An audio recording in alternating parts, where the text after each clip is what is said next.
wabarakatuh. Alhamdulillahi rabbil alamin wa bihi nasta'inu ala umuri dunya waddin wa asyhadu an la ilaha illallah wahdahu la syarika lah al-malikul haqqul mubin wa asyhadu anna Muhammadan abduhu wa rasuluhu as-sadiqul wa'dul amin. Allahumma shalli ala sayyidina Muhammadin wa ashhid al-zalimin fil zalimin wa akhrijna min bayti salimin zalimin wa ala alihi wa sahbihi ajma'in wa ba'd.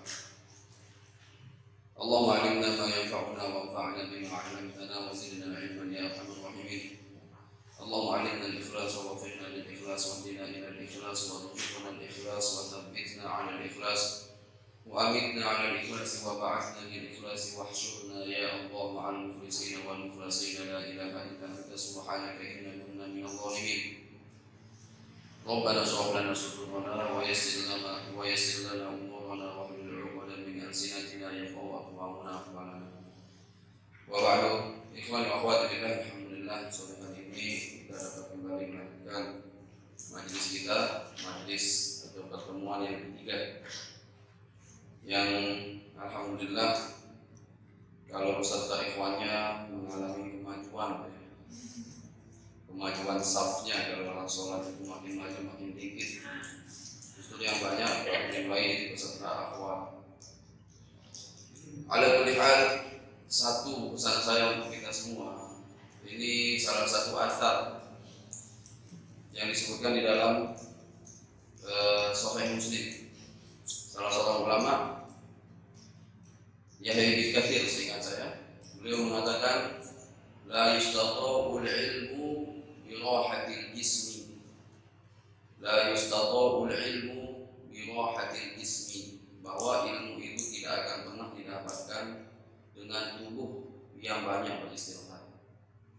Sunnatullah, karakter ilmu, karakter kesuksesan dan karakter surga itu satu.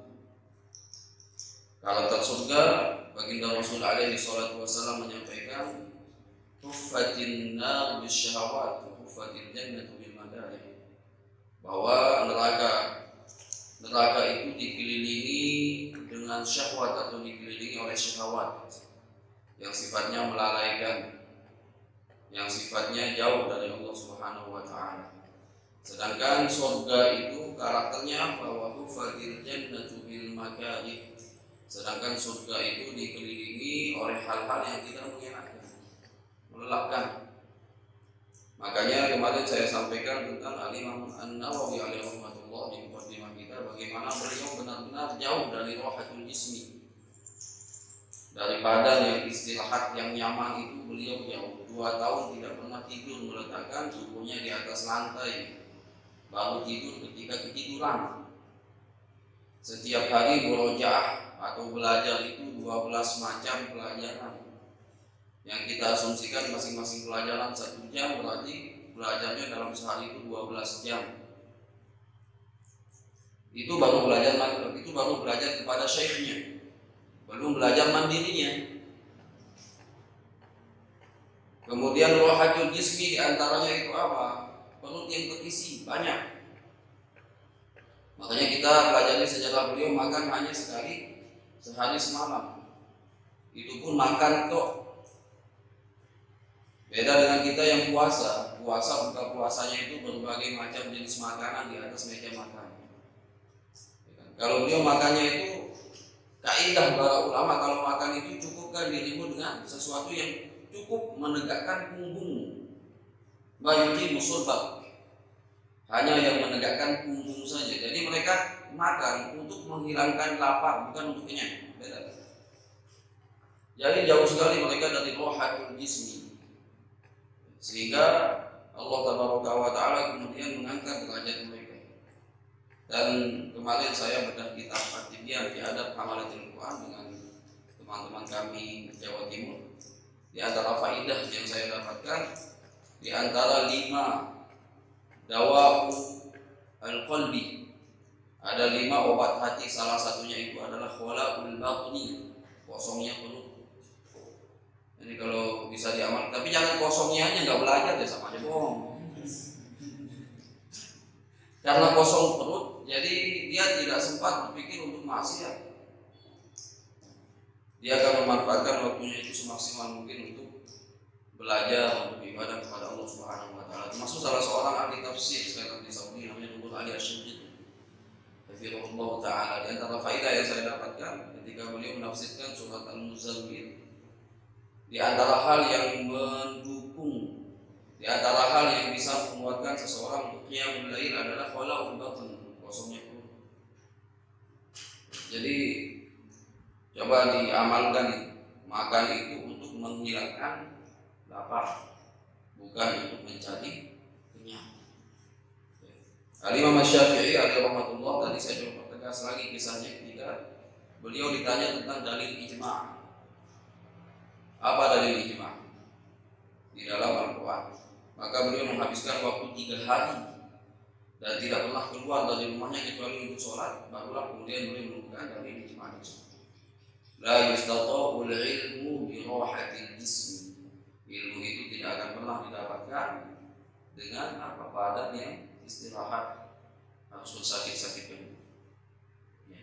Baik, ikhwani wa akhwati billah, sebagaimana yang saya sampaikan sebelumnya, bahwa mulai hari ini setelah 2 kali pertemuan kita akan masuk ke dalam kitab Al-Arba'in An-Nawawi, dan sebagaimana yang pernah saya sampaikan juga, salah satu adab kita sebagai penuntut ilmu, salah satu adab kita sebagai penuntut ilmu, yang pertama kenali nama kitabnya, kedua pelajari sejarah hidup penulisnya, yang ketiga ketika Anda membuka kitab, yang pertama Anda baca apa? Muqaddimah. Muqaddimah itu sangat penting. Bahkan ada kitab judulnya Kitabul Ibar wa Diwanul Arabi wal Ajami wal Barbar. Bukan. Kitabul Ibar wa Diwanul Mubtada'i wal Khabar fi Ayyamil Arabi wal Ajami wal Barbar wa man 'asarahum min as-sultanil akbar. Itu judul kitab. Kitabul Ibar wa Diwanul Mubtada'i wal Khabar fi Ayyamil Arabi wal Ajami wal Barbar wa man 'asarahum min as-sultanil akbar. Akbar doang ya. BK akbar dia BK. Ini kita kurang lebih 7 sampai 8 jilid. Tetapi yang paling terkenal dari kitab ini bukan kitabnya, muqaddimahnya. Muqaddimahnya yang paling dikenal. Kemudian dikenal dengan sebutan Muqaddimah Ibnu Khaldun. Jadi kitab Ibnu Khaldun itu bukan muqaddimah, itu muqaddimahnya sesuai dengan makna muqaddimah, prolog atau pendahuluan. Tetapi ternyata pendahuluannya jauh lebih terkenal daripada kitabnya sendiri. Bahkan dicetak secara terpisah. Itu kan kalau mainan anak-anak di McDonald itu kan dijual terpisah. Jadi muqaddimahnya dicetak terpisah. Kenapa? Muqaddimahnya itu Masya Allah mencakup segala macam ilmu. Maka penting sekali. Maka salah satu pesan Syekh kami di Libya, Profesor Fikih, Profesor Dr. Murad Haidar, beliau berpesan, kalian tidak akan pernah memahami isi dari kitab Bidayatul Mujtahid wa Nihayatul Muqtasid, Bidayatul Mujtahid wa Nihayatul Muqtasid, karangan siapa? Ibnu Rushd. Seseorang yang mazhabkan Maliki, seorang qadhi, tetapi beliau menyebutkan di dalam kitab tersebut perbandingan muqarrah mazhab.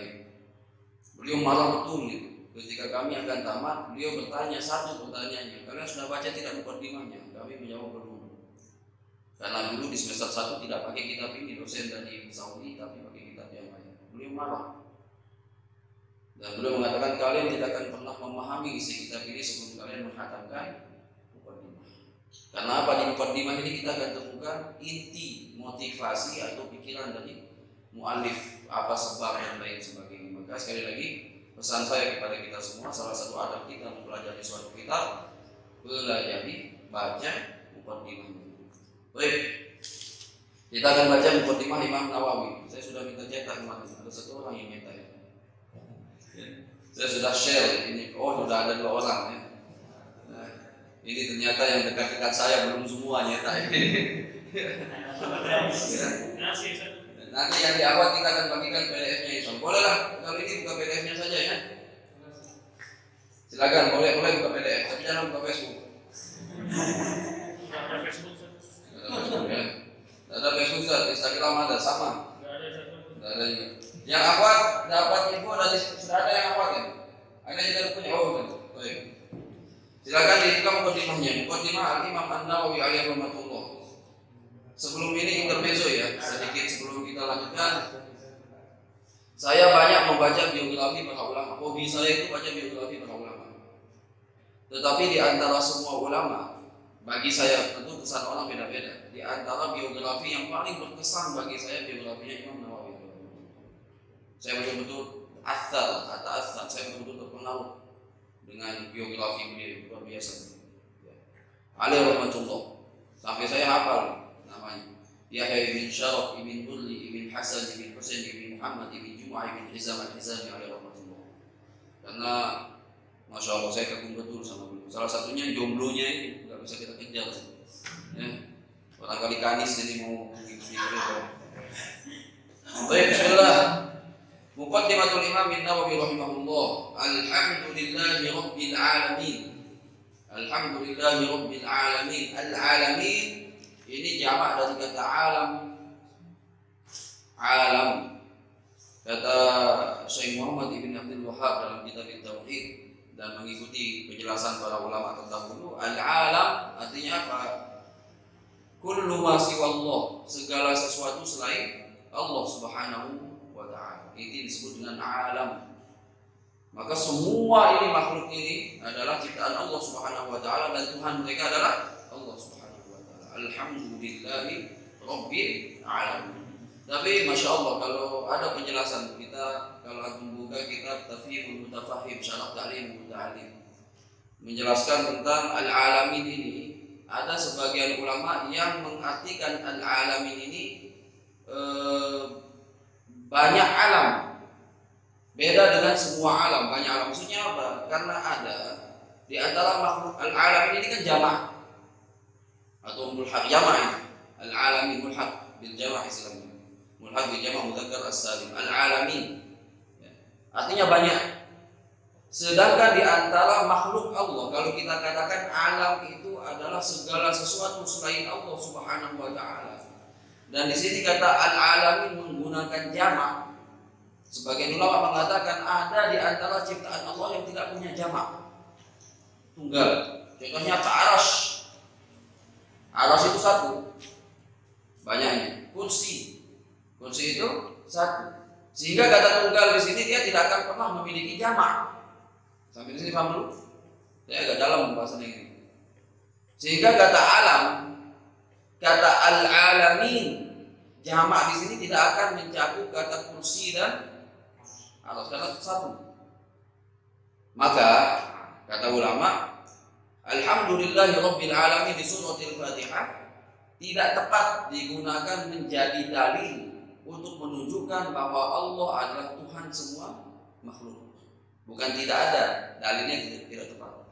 Adapun dalil yang lebih tepat yang digunakan untuk menunjukkan bahwa Allah adalah Tuhan semua makhluk adalah Rabb kulli syai'. Tuhan semua atau segala sesuatu. Tetapi ya tidak penting lah ini ya. Ala kulli hal. Alhamdulillahi rabbil alamin, segala puji bagi Allah Tuhan semesta alam. Qayyumus samawati wal ardhin, yang menegakkan 7 langit dan 7 lapis tanah. Alladzi khalaqa sab'a samawatin tibaqa. Dialah Allah Tabaraka wa taala yang telah menciptakan langit berlapis-lapis, 7 lapis, dan ini dikuatkan apalagi kita momen Isra Mi'raj. Ya, momen Mi'rajnya Rasul sallallahu alaihi wasallam menegaskan bahwa langit itu 7 lapis. Di dalam hadis Bukhari Muslim. Ketika Mi'raj, di langit pertama berjumpa Nabi Adam, di langit kedua berjumpa Nabi Yahya dan Nabi Isa, di langit ketiga berjumpa Nabi Yusuf, di langit keempat berjumpa Nabi Idris, di langit yang kelima berjumpa Nabi Harun, di langit keenam berjumpa Nabi Musa, dan di langit yang ketujuh berjumpa dengan Nabi Ibrahim alaihissalam. Lalu bagaimana dengan al-ardhin? Tanah 7 lapis apa tidak? Jumhur, mayoritas ulama mengatakan bahwa tanah ini 7 lapis. Tetapi hakikatnya seperti apa? Apakah ada makhluk dan lain sebagainya, kita tidak tahu. Ya. Karena banyak hadis Rasulullah SAW, barang siapa yang mengambil satu jengkal tanah seseorang maka akan dibalikkan kepada dirinya 7 lapis tanah. Jadi ini menunjukkan bahwa tanah pun 7 lapis. Mudabbiril khalaiqi ajma'in. Mudabbir yang mengatur semua ciptaan, semua ciptaannya. Ba'ithir rusul.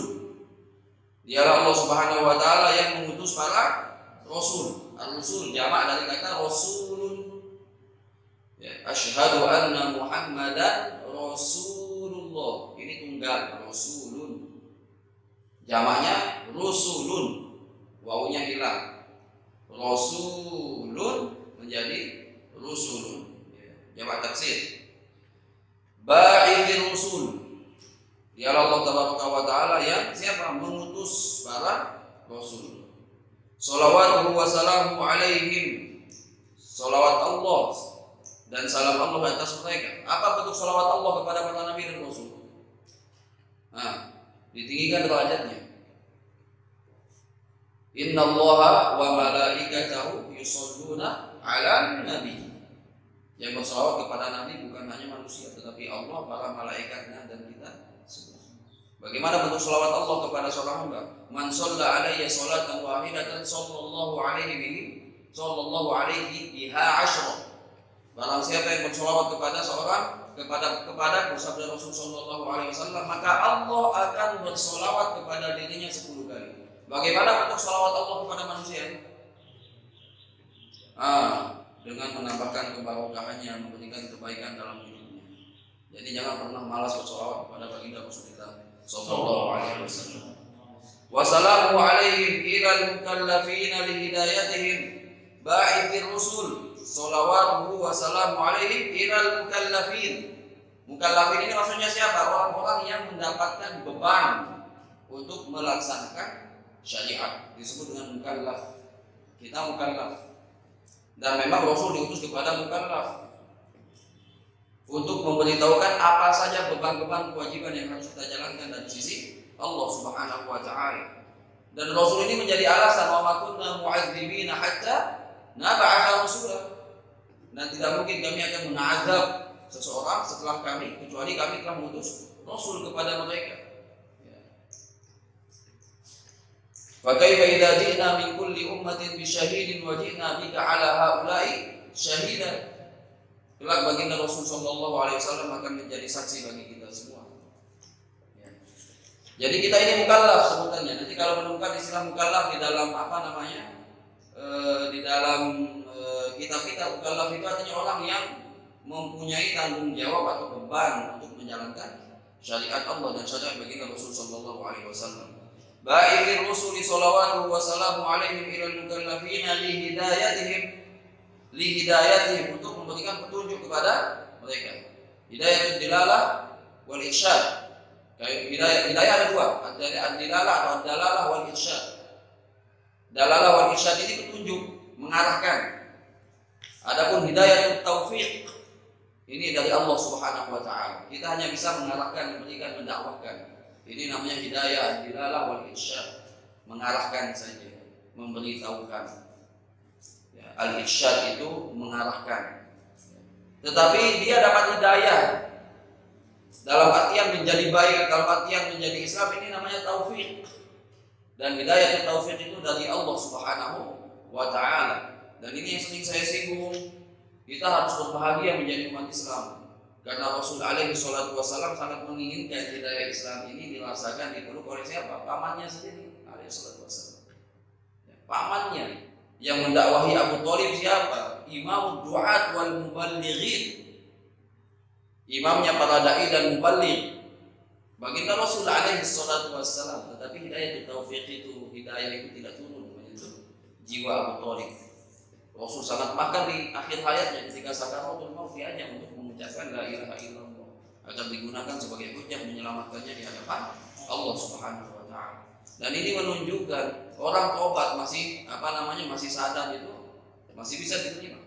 Innallaha yaqbalu taubatal 'abdi ma lam yughargir. Allah menerima taubat seorang hamba sebelum dia gorgoroh. Gorgoroh itu adalah suara yang keluar dari kerongkongan ketika orang sakaratul maut. Kerongkongan apa tenggorokan? Tenggorokan. Kerongkongan. tenggorokan. Lah mulah pada golok manuk atau golok sapi, golok bebek kan, itu golok. Selama belum keluar kerok, itu barangkali golok kerok itu, ya, itu suaranya itu golok. Nah, kalau orang sudah mengeluarkan goloknya, taubatnya tidak akan itu.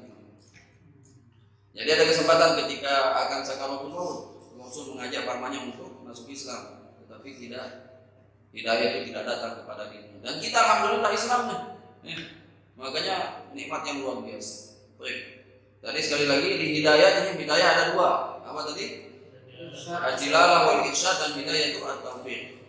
Rasul diutus oleh Allah Tabaraka wa Ta'ala kepada kita, kepada mukallafin, untuk memberikan petunjuk hidayah kepada mereka, wa bayani syara'i'id din, dan menjelaskan kepada mereka syariat-syariat agama. Bid-dalail, ad-dalail jamak dari kata dalilun. Dalail tunggalnya adalah dalil. Dalail jamak dari kata dalil. Bid-dalailil qat'iyyah, dengan dalil-dalil yang pasti. Qat'i itu artinya pasti. Wa wadihatil barahin, dengan bukti yang jelas. Benar tidak jauh beda dalil dengan burhan itu sama. Ini enak-enaknya bahasa Arab. Bahasa Arab itu kalau mengulang-ulang kata yang berbeda dengan makna yang sama makin kuat penekanan, penegasan. Allah mengutus para Rasul untuk memberikan petunjuk dan menerangkan syariat agama menggunakan apa? Dengan apa? Bid-dalailil qat'iyyah, dengan dalil-dalil yang pasti, wa wadihatil barahin, dan bukti yang jelas. Ahmadu ala ni'amihi, aku memuji Allah Subhanahu wa Ta'ala, ala ni'amihi, atas segala nikmatnya. Ni'am jamak dari kata ni'matun. Yang punya kitab di David aja itu, tahu David ya? Tahu David nggak? David itu sila anak pondok, makanya saya ngotot biar antum pegang yang bahasa Arabnya saja sekalian belajar bahasa Arab. Nanti ini di atas kata nikmat itu tulis kecil. Ni'am itu artinya nikmat. Jadi bahasa Indonesia. Terus, jadi antum secara tidak langsung menerjemahkan itu. Ya. Baik. Ahmaduhu, aku memujinya, ala ni'amihi, atas nikmat-nikmatnya, wa as'aluhul mazid, dan aku meminta kepadanya al-mazid. Mazid itu tambahan. Tambahan dari apa? Min fadlihi, dari anugerahnya, wa karomihi, dan karom ini. Lemah bahasa kita. Bahasa sasak lemah. Apa ya? Karom ini kalau saya bilang dermawan itu kayaknya sifat manusia ya, dermawan itu. Ya karom itu dermawan lah kalau di manusia. Kemuliaannya. Bolehlah kita katakan seperti itu. Karom itu dermawan kalau bahasa yang dengan manusia, istilah manusia kan orang yang dermawan disebut dengan, orang yang rajin berderma disebut dengan dermawan. Min fadlihi, berupa keutamaan dan karunia, kemuliaan. Wa asyhadu an la ilaha illallah wahidul qahhar, dan aku bersaksi tiada Tuhan selain Allah yang Maha Esa dan Al-Qahhar yang Maha Memaksa. Allah Maha Memaksa. Syukurnya Allah tidak paksa kita sholat 50 kali sehari semalam. Kan peristiwa Mi'raj. Ya kan? Rasul meminta keringanan itu bukan kepada raja. Rasul meminta keringanan tidak kepada penguasa, tetapi kepada Malikul Mulk, rajanya para raja.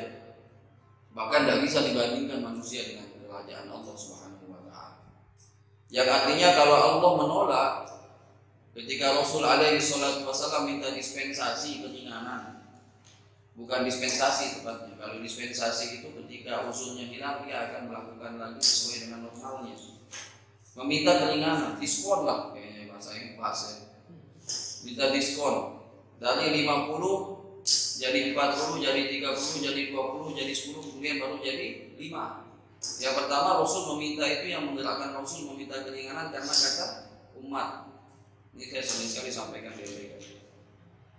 Rasul ketemu Nabi Musa, ditanya apa yang diwajibkan Tuhan atas dirimu. Baginda Rasul alaihi wasallam menjawab, Allah mewajibkan atas diriku 50 kali sholat sehari semalam.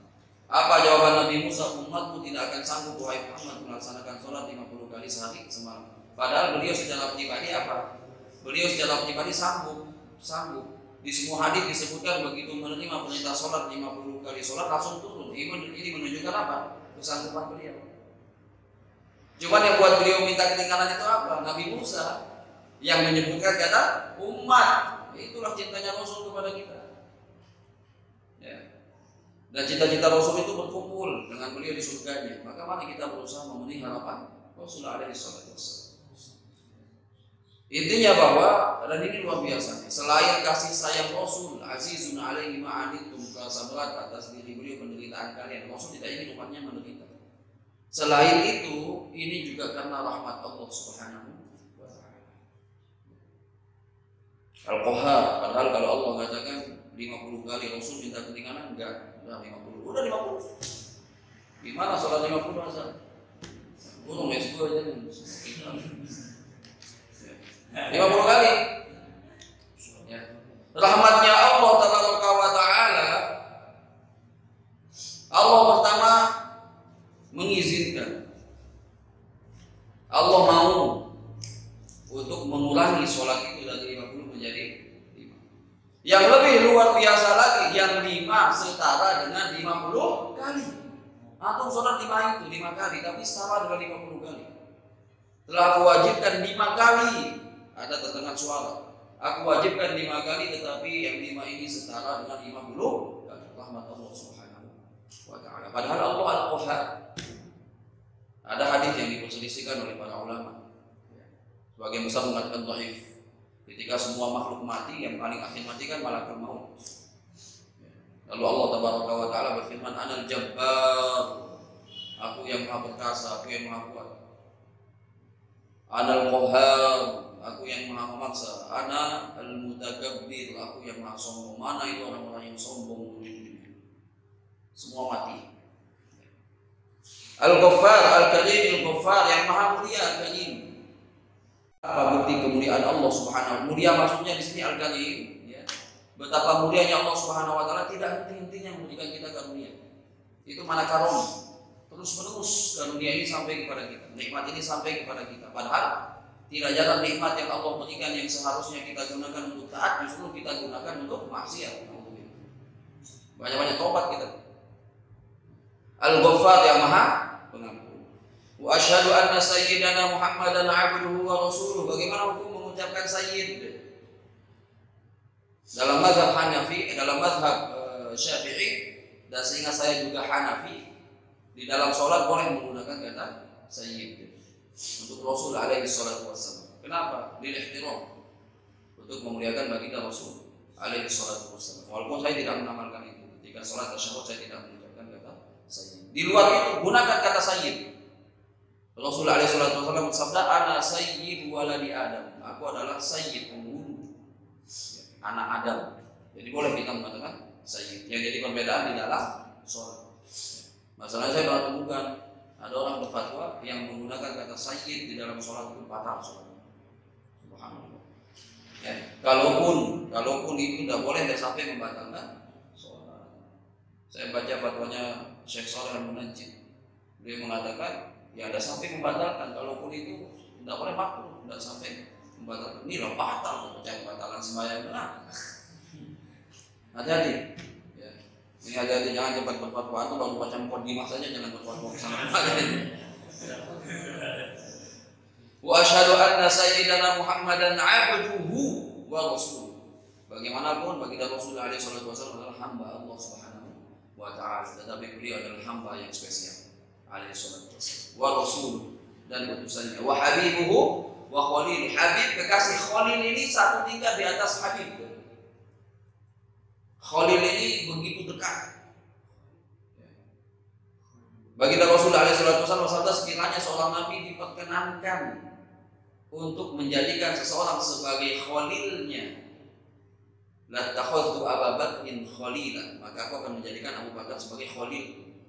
Begitu dekatnya Abu Bakar dengan baginda Rasulullah SAW, tapi tidak menjadi khalil karena tidak boleh dilarang. Lalu bagaimana jika seseorang ini menjadi khalil dan dia adalah khalil Allah Subhanahu wa ta'ala? Paham tidak ini pendekatannya? Abu Bakar yang begitu dekat dengan baginda Rasul alaihi salatu wassalam, tidak menjadi khalilnya, karena tidak boleh diangkat menjadi khalil. Lalu bagaimana dengan seseorang yang menjadi khalil, bukan khalil Nabi lagi, tapi menjadi khalilullah? Siapa beliau? Baginda Rasul alaihi wassalam. Dan siapa khalilullah? Nabi Ibrahim alaihi wassalam. Dan semua para nabi itu adalah khalilullah. Tetapi yang paling spesial adalah baginda Rasul alaihi wassalam. Dan saya selalu mengatakan, ya, karena nabi kita spesial, maka kita ini umat yang spesial. Spesial. Bukan spesial telur tua, karetnya tua. Spesial. Kalau antum baca bagaimana spesialnya umat Muhammad SAW, antum akan bersyukur menjadi umat baginda Rasul SAW. Wa asyhadu anna sayyidana Muhammadan abduhu wa rasuluhu wa habibuhu wa khaliluhu afdhalul makhluqin. Sebaik-baik makhluk, afdhal itu yang paling baik artinya, terbaik. Jadi kalau ada anak nanti namanya afdhal, Muhammad afdhal. Saya punya teman Muhammad afdhal. Muhammad yang terbaik. Afdhal. Afdhalul makhluqin, makhluk yang terbaik. Al-mukarramu bil Qur'anil Karim, yang dimuliakan oleh Allah Tabaraka wa Ta'ala bil Qur'ani al-Aziz, yang dimuliakan oleh Allah Tabaraka wa Ta'ala dengan Al-Quran yang mulia, Al-Aziz yang mulia. Al-Mu'jizatul Mustamirrah. Al-Mu'jizah ini artinya apa? Mu'jizah ini sesuatu yang menunjukkan kelemahan. Ajiz, ajuz, lemah. Ajuz itu biasanya dinisbatkan kepada orang tua, karena biasanya orang tua yang lemah. Ajuz. Karena syaikhun ajuz, atau syaikhun ajuz, dia seorang wah syaikh ajuz malik. Ajuz ini lemah hati. Mu'jizah, kenapa disebut sesuatu yang melemahkan? Karena Al-Quran ini membuat semua manusia tampak lemah. Bukan tampak lagi, memang lemah. Kenapa? Allah mendatangkan satu surat, mendatangkan 10 ayat, mendatangkan satu ayat. Tidak ada yang bisa menandingi Al-Quran. Maka Al-Quran ini menunjukkan kelemahan. Kenapa Al-Quran Ustaz? Karena memang yang berkembang saat itu adalah sastra. Di zaman Rasul alaihi wasallam yang berkembang saat itu adalah sastra, syair. Makanya orang dulu itu ngomongnya bisa pakai syair, nggak ngomong ini bersyair, nanti dijawab pakai syair. Saya pernah dengar kisah Imam Syafi'i yang teman saya baca, saya nggak baca, saya diceritakan teman saya. Ada orang Arabi, orang luar, orang mana begitu, datang kepada Imam Syafi'i bertanya tentang perkara usul fikih. Nah, usul fikih ini susah sekali.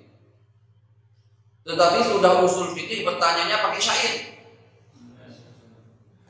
sehingga tidak ada seorang pun yang paham di majelis itu kecuali siapa? Imam Syafi'i.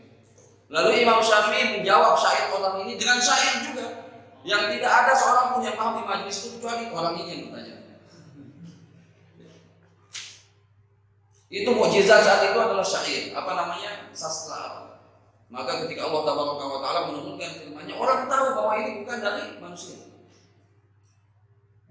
Orang-orang di sana yang pakar bahasa itu tahu bahwa ini bukan buatan manusia. Bahkan mereka merasa tersihir. Kenapa begitu indahnya? Nah, kita ya biasa-biasa saja karena kita tidak tahu kadarnya. Sama seperti orang yang lihat batu akik, yang kelihatannya sama aja batu akik itu. Bagi orang yang nggak paham, bagian mengatakan pakar manuk, kita nggak pakar manuk, jadi tegorokin lah. Ya kan? Padahal manuk dengan 1 juta, 10 juta aja, harganya bisa jutaan itu satu ekor ayam. Saya punya saudara sepupu melihara ayam, anak ayamnya itu baru netas itu 100.000. Anaknya itu, lebih ada yang baru, jadi kakeknya itu berapa harganya? Kalau anaknya yang baru netas saja itu 100.000. Karena apa? Kita nggak pakar, kita nggak paham. Sama seperti batu akik tadi, karena kita nggak paham, kelihatannya sama-sama.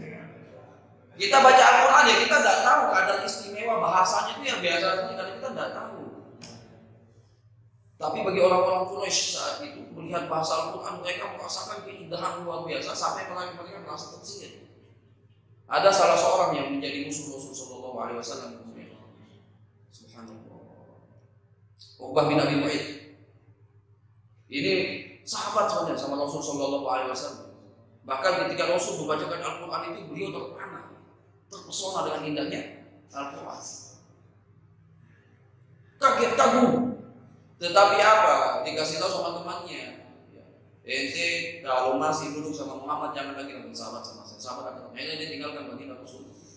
Kenapa? Kita nggak tahu ini kata Al-Quran seperti apa. Begitu Allah menurunkan Al-Quran, wah udah tampak lemah semua. Yang pernah coba menandingi Al-Quran itu Musailamah Al-Kadzdzab. Ya tifta. Menyaingi surat Al-Fil. Al-Fil kan gajah, dia buat surat judulnya kodok. Tifta, ya. Yang tifta ain apa lanjutannya dia? Nggak ada misalnya. Kenapa? Karena tidak adanya itu barangkali jadi spesial. Sebagaimana gajah juga tidak ada di padang. Betul. Kita lanjutkan. Al-mu'jizatul mustamirratu ala ta'aqubis sinin akan tetap menjadi mukjizat yang berkelanjutan sepanjang zaman. Ala ta'aqubis sinin. Sinin ini jamak dari kata sin. Hati-hati. Sin ini memiliki dua makna. Sin yang pertama artinya apa? Gigi. Jamaknya asnan.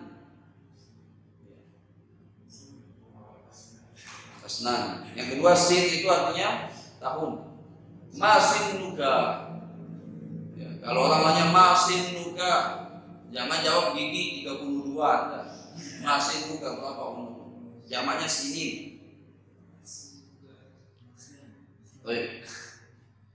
Wabis sunan ini jamak dari kata sunnah. Wabis sunanil mustanirah yang bercahaya, yang terang. Lil mustarsyidin bagi orang-orang yang mendapat petunjuk. Al-makhsusu, kembali lagi ini sifat Rasul. Al-makhsusu bi jawami'il kalim wa samahatid din. Menjadi orang yang spesial. Spesialnya itu kenapa? Bi jawami'il kalim.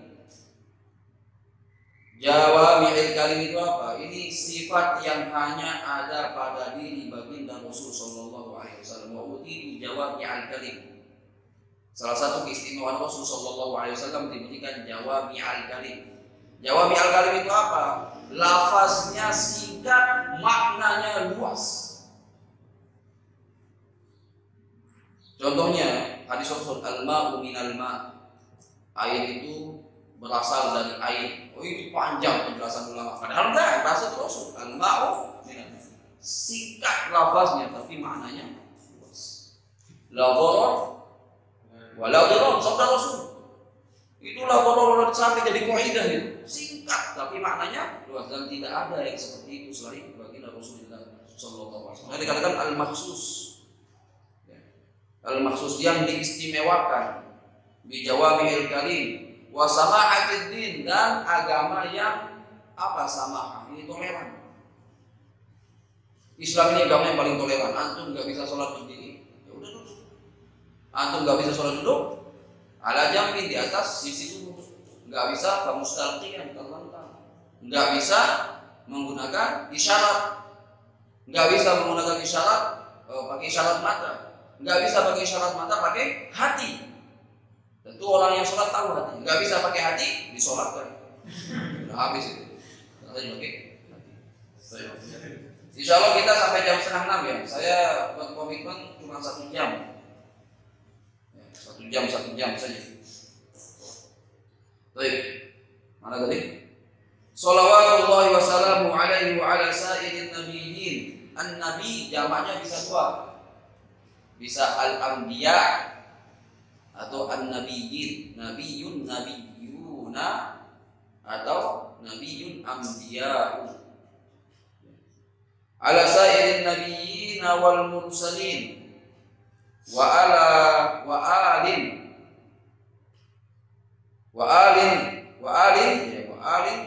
alin kul wa sa'iris sholihin wa alin kullin, semua keluarganya. Di sana apa katanya Rasul? Wa al-kull, ya, sama. Wa alin kullin. Berarti wa alin kullin. Kullin ini semua maksudnya, penegasan. Wa alin kullin, dan semua keluarganya. wasailus sholihin, dan orang-orang yang saleh. Amma ba'du faqad ruwina, dan kami telah diriwayatkan dari siapa? An Ali bin Abi Thalib. Siapa Ali bin Abi Thalib?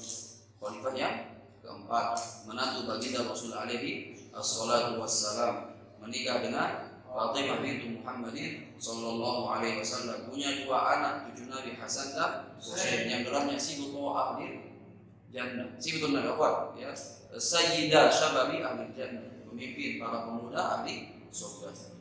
Abdullah bin Mas'ud. Siapa Abdullah bin Mas'ud? Saya jelas masalah. Begini, Abdullah bin Mas'ud, baginda Rasul sallallahu alaihi wasallam bersabda, "Man sarrahu an yaqra al-Qur'ana ghaddan kama unzil, falyaqra ala qira'ati ibni ummi 'abd." Barang siapa yang ingin membaca Al-Qur'an persis sebagaimana diturunkan oleh Jibril kepada baginda Rasul sallallahu alaihi wasallam, sebagaimana jika seseorang ingin membaca Al-Quran persis seperti bacaannya Jibril, maka hendaknya dia mengikuti bacaannya Abdullah bin Mas'ud radhiyallahu ta'ala. Ini keutamaan Abdullah bin Mas'ud. Makanya Rasul meminta beliau pernah untuk membaca Al-Quran. Makanya salah satu sunnah itu bisa, kalau punya teman yang bagus bacaannya itu, boleh minta dibacakan Al-Quran. Ayo bacakan dulu Al-Quran. Yang mana-mana apalah saya itu ayat. Rasul meminta dibacakan surat An-Nisa sampai kemudian sampai ayat wa kaifa idza ji'na bi kulli ummatin bisyahidin wa ji'na bika 'ala haula'i syahida.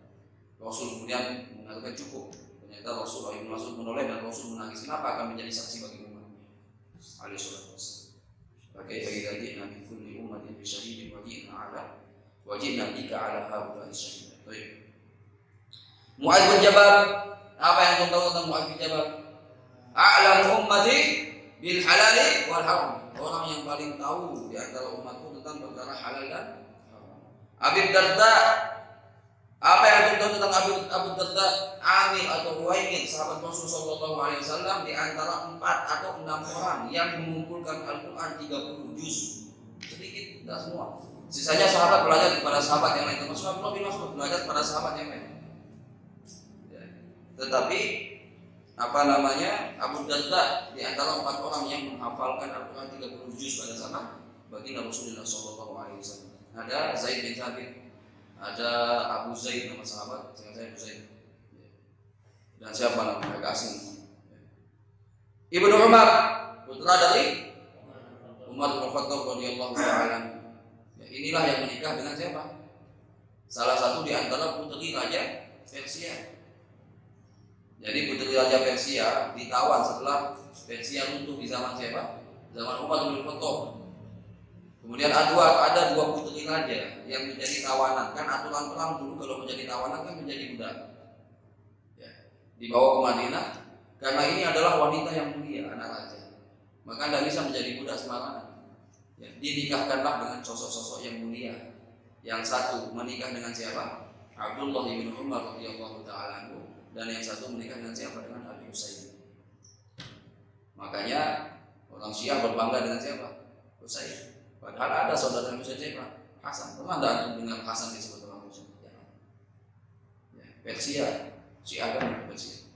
Makanya sangat benci dengan Umar bin Khattab. Kenapa? Karena Persia itu runtuh dah zaman Umar bin Khattab radhiyallahu ta'ala. Baik, ini Ibnu Umar, salah seorang di antara al-abadil al-arba'ah, ulama yang namanya Abdullah bin Umar, Abdullah bin Amr bin As, Abdullah bin Mas'ud, dan Abdullah bin Amr bin As, Abdullah bin Mas'ud, Abdullah bin Umar, dengan Abdullah bin Abbas radhiyallahu ta'ala.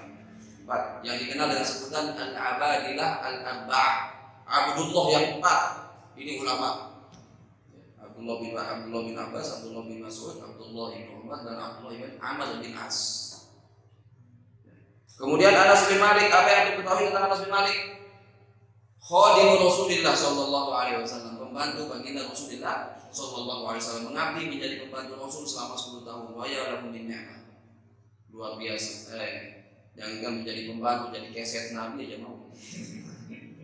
Nabi itu meludah para sahabat berlomba-lomba menangkap ludahnya. Bahkan ada yang mengatakan ketika dihijamah darahnya diperbutkan. Ketika cukuran rambutnya diperbutkan. Bekas minumnya apalagi. Tapi jangan lakukan di bekas minum saya.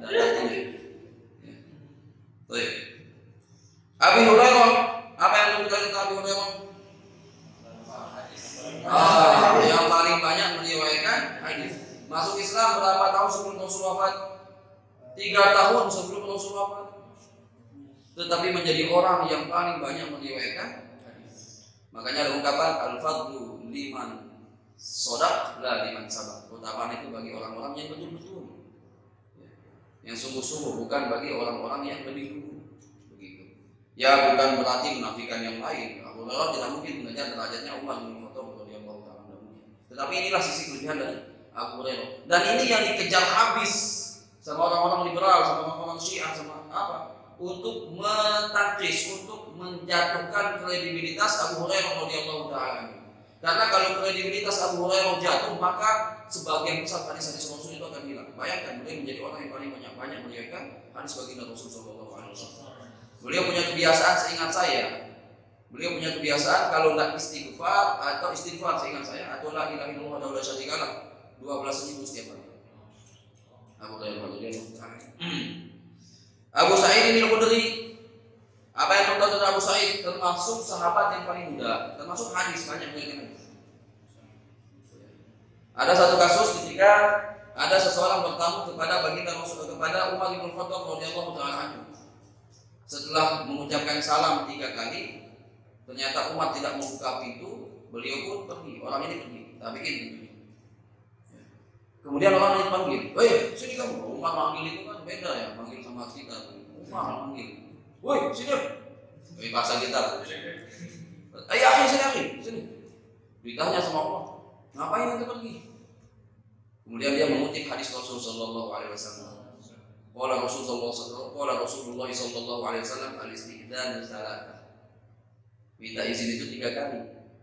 Kalau boleh silakan, kalau tidak ada jawaban pulang. Ya. Umar enggak percaya. Ente beneran hadis Rasul nih? Iya, hadis Rasul. Ente saya hukum, ente datangkan saksi bahwa ini adalah hadis Rasul atau saya hukum ente. Kemudian apa kata tabi'in? Tabi'in atau sahabat? Ya sahabat otomatis. Sahabat lagi. Maka sahabat ini mengatakan, saya akan datangkan kepada anda sahabat yang paling kecil, yang paling muda. Artinya paling muda aja tahu hadis ini.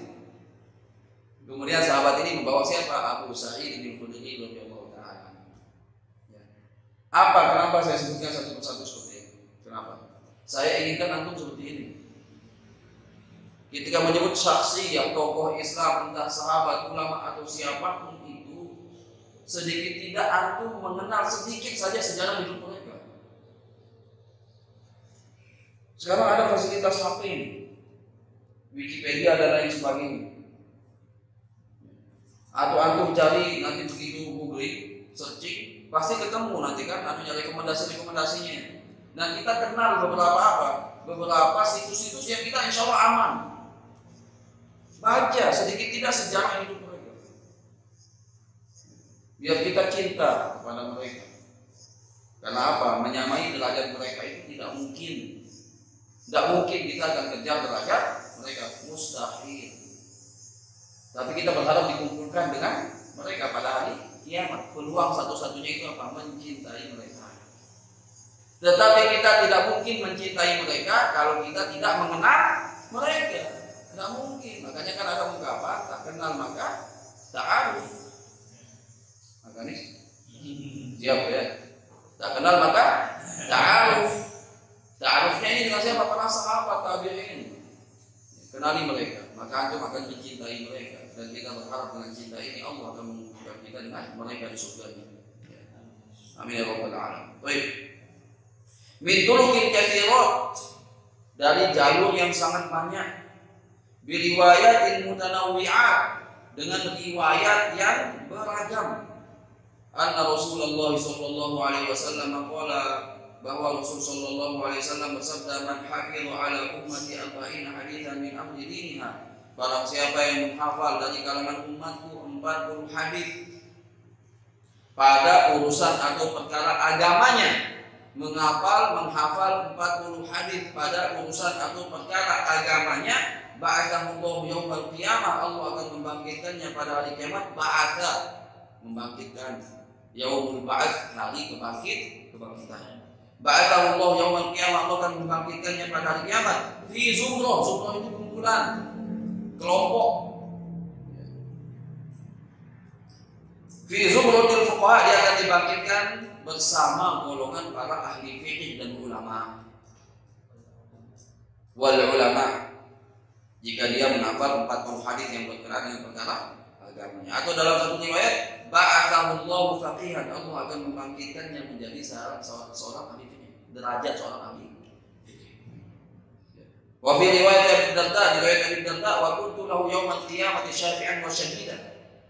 Rasul mengatakan yang menghafal 40 hadis berkaitan dengan perkara agamanya, maka Rasul yang akan memberikan syafaat dan akan menjadi saksi bagi dirinya pada hari kiamat. Sedangkan pada riwayat Ibnu Mas'ud akan dikatakan kepada orang yang menghafal 40 hadis yang berkenaan dengan urusan agamanya ini, udkhul min ayyi abwabil jannati syi'ta, masuklah ke dalam surga melalui pintu manapun yang kau inginkan. Wa fi riwayat Ibnu Umar, dan di riwayat Ibnu Umar, orang yang menghafal 40 hadis berkaitan dengan apa? Dengan perkara agamanya, kutiba fi zumratil ulama, dia akan dicatat, akan diletakkan bersama para ulama. Wa husyira fi zumratil syuhada, lalu dia akan dibangkitkan bersama para syuhada. Itu utamanya. Tapi coba lihat, wattafaqal huffaz, dan para hafiz. Nah, ini bedanya hafiz sama zaman sekarang dengan zaman dulu. Huffaz jamak dari kata hafiz. Dan sekarang banyak itu.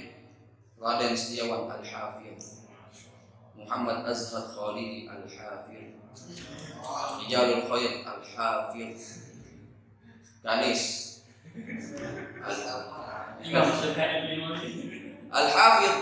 Kalau zaman dulu Al-Hafiz itu bukan menghafal Quran. Kenapa? Menghafal Quran zaman dulu itu biasa.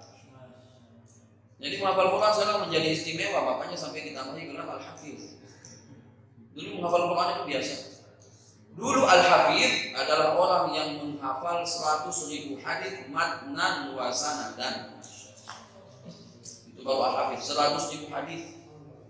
Matan dan sanadnya. Matan itu kalimat hadisnya, ucapan Rasul itu disebut dengan matan. Sanad itu jalur dia meriwayatkan. Imam Bukhari dari gurunya, gurunya dari gurunya, gurunya dari gurunya, gurunya dari gurunya, gurunya dari tabi'in, tabi'in dari Rasul, dari sahabat, sahabat dari ini disebut dengan sanad. Jadi seorang hafiz, Al-Hafiz Ibnu Rajab Al-Hambali, Al-Hafiz Ibnu Hajar Al-Asqalani, Al-Hafiz Jalaluddin As-Suyuti, dia harus menghafal 100.000 hadis matnan wa sanadan di luar kepala. Seingat saya Imam Al-Bukhari menghafal 600.000 hadis. Imam Ahmad bin Hanbal alfi hadis, 1 juta hadis. Ya. Kalau hilang. Apa yang ingin saya sampaikan, dengar? Apa yang ingin saya sampaikan? Inilah derajat kita saat ini. Ini level kita saat ini. Tapi baru menuntut ilmu sekali seminggu saja, berat sekali kita jawab. Ya. Masya Allah, ya berat sekali. Dan baru baca muqaddimah aja laganya sudah jadi muhaddis. Baru muqaddimah arba'in gitu. Baik, ini terakhir, ya sudah habis waktu. Wattafaqal huffaz, dan para hafiz sepakat ala annahu, bahwa hadis-hadis yang tadi haditsun dhaifun, hadis yang lemah. Wa in kathurat turuquhu, walaupun jalurnya banyak. Tetapi nanti akan dijelaskan oleh Imam Nawawi bagaimana bolehnya beramal dengan hadis dhaif. Semua hadis dhaif. Ya. Termasuk beliau menyebutkan hadis ini berarti apa? Termasuk yang bisa kita amalkan. Tidak sembarang juga beliau menyebut hadis. Beliau ahli hadis. Imam Nawawi ini ilmu semua dia bisa. Di hadis beliau mensyarah Sahih Muslim. Di lughah beliau membuat tahdhibul asma' wal lughat. Di hadis juga ada al-arba'in, ada juga Riyadhus Shalihin. Di fikih ada al-majmu', ada Rawdatul Talibin, ada Minhajul Talibin, lengkap ilmu. Jadi tidak sembarang menyebut hadis ini, insya Allah menjadi hadis yang bisa kita amalkan. Maka kalau antum termasuk ya, hadis dhaif itu boleh diamalkan dengan syarat kita tidak yakin bahwa ini dari Rasul Shallallahu Alaihi Wasallam. Tetapi kenapa kita jaga-jaga kalau benar dari Rasul? Tapi tidak boleh kita memastikan bahwa ini berasal dari Rasulullah SAW. Yang kedua, dhaifnya ini tidak kuat. Yang ketiga, harus ada dasar yang sahih yang menjadi landasan untuk menguatkan hadis dhaif. Insya Allah ini menjadi hadis yang bisa kita amalkan. Baik, terima kasih. Sudah masih 5 menit ya. Baik, ini waktu saya bertanya kepada anda. Yang akhwat, pekan depan saya akan bertanya kepada anda. Jadi giliran sekarang. Kalau biasanya murid bertanya kepada guru, sekarang bolehlah guru bertanya kepada saya. Ya. Bang Rul, apa bedanya hafiz zaman sekarang dengan zaman dulu? Nah, apa bedanya hafiz dengan zaman dulu dengan zaman sekarang? Nah,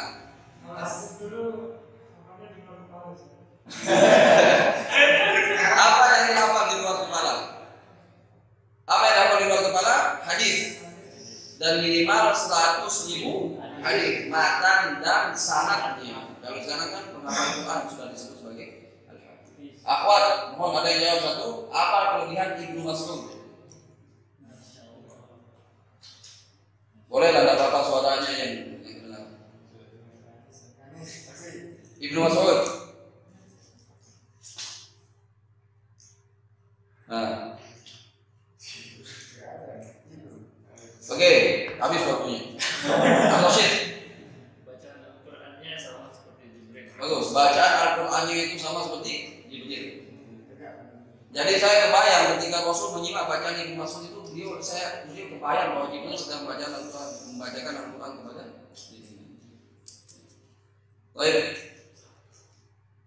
Masih ada waktu.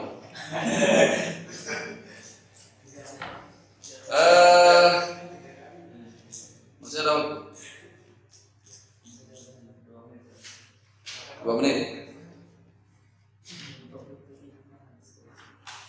Akhir. Apa yang kamu ketahui tentang Anas bin Malik?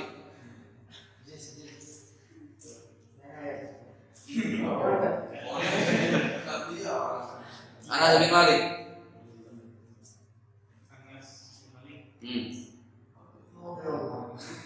Lupa. Yang akhwat, siapa Anas bin Malik? Riwayat hadis betul. Semua sahabat hampir menjadi riwayat hadis. Sahabat riwayat hadis. Ada yang lain? Apa kekhususan beliau? Khadimu Rasulullah sallallahu alaihi wasallam. Dan beliau berbangga sekali dengan gelarnya itu. Siapa yang tidak bangga dengan gelarnya? Pembantu Rasulullah sallallahu alaihi wasallam. Ya. Menjadi pembantu syekh saja bahagia gitu. Apalagi ini menjadi pembantu baginda Rasul sallallahu alaihi wasallam. Baik, barangkali demikian ya. Terima kasih banyak. Aladen Mu'adz bin Jabal siapa? Apa yang kita paling paham masalah halal dan haram? A'lamu ummati bil halal wal haram Mu'adz. Orang yang paling paham perkara halal dan haram dari kalangan umatku adalah Mu'adz bin Jabal radhiyallahu anhu. Barakallahu fikum wa jazakumullahu khairan katsiran. Pesan saya terakhir pada hari ini ya. Pekan depan semua bawa kitab. Ini kata para ulama, al-ilm idza a'taitahu kullaka a'taka nisfahu aw a'taka ba'dahu. Ilmu jika engkau berikan semua potensi dirimu, waktumu, hartamu, tenagamu untuk ilmu seluruhnya, ilmu baru hanya akan memberikan setengahnya, sebagiannya saja untuk dirimu. Ya. Jadi cetak itu kita punya sebagai bentuk pengorbanan kita pada ilmu. Ya, ini sayang sekali nih koordinatornya nggak cetak kitab, ini kemana ya? Saya barakallahu fikum wa jazakumullahu khairan katsiran. Upayakan besok datang dan kita akan konsisten insyaallah komitmen berhenti mulai 4:30 akan berhenti 5:30 insyaallah 1 jam saja. Terima kasih banyak dan pastikan aku mencatat karena sekarang saya tidak akan pernah mau ditanya, saya akan bertanya terus. Ini menjadi khasnya pengajaran. Baik. Subhanakallahumma wa bihamdika asyhadu an la ilaha illa anta astaghfiruka wa atubu ilaik.